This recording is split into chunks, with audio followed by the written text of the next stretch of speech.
একটা ফাঁকা সিংহাসন, কোনো রাজা নেই, কোনো নির্দেশ নেই। তবুও এক অমর নাইট ইগরিস শত শত বছর ধরে পাহারা দিয়ে চলেছে।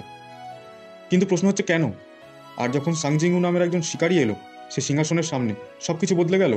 চলো চিনে নি ইগরিস দ্য ব্লাড রেডকে। এই যোদ্ধার গল্প শুনে তোমার গায়ে কাঁটা দিয়ে উঠবে। ইগরিস আগে আনডেড ছিল না ভাই, সে ছিল লেজেন্ডারি নাইট, যার সঙ্গে ভিড়তে ঈশ্বরেরাও দুবার ভাবত। কিন্তু তার সাথে হলো বিশ্বাসঘাতকতা, তারপর মৃত্যু, আর তারপর রিটার্ন। শ্যাডো আর্মি এর মার্শাল হয়ে, শ্যাডো মোনার্ক অ্যাসবর্নের একদম নিচে।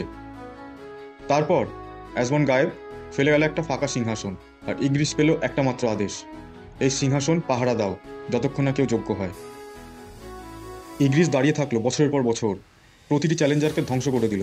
কোনো ক্লান্তি নেই, কোনো দয়া নেই, শুধু অটুট দায়িত্ববোধ আর গড লেভেলের তলোয়ার। আর ঠিক সেই সময় হাজির হলো সাংজিং-উ। আর এখানেই বেরিয়ে আসে সেই গোপন সত্য: এই ফাঁকা সিংহাসন আসলে ফাঁকা ছিল না, সেটা ছিল একটা পরীক্ষা। ইগরিস শুধু পাহারা দিচ্ছিল না, সে খুঁজছিল শ্যাডো মোনার্কের উত্তরসূরি, যিনি প্রমাণ করে দেয় সেই যোগ্য। ইগরিস, যে কারোর সামনে মাথা নত করেনি, আজ মাথা ঝোঁকায়। সিংহাসন তার কাজ শেষ করেছে। কিন্তু ইগরিসই শেষ নয়।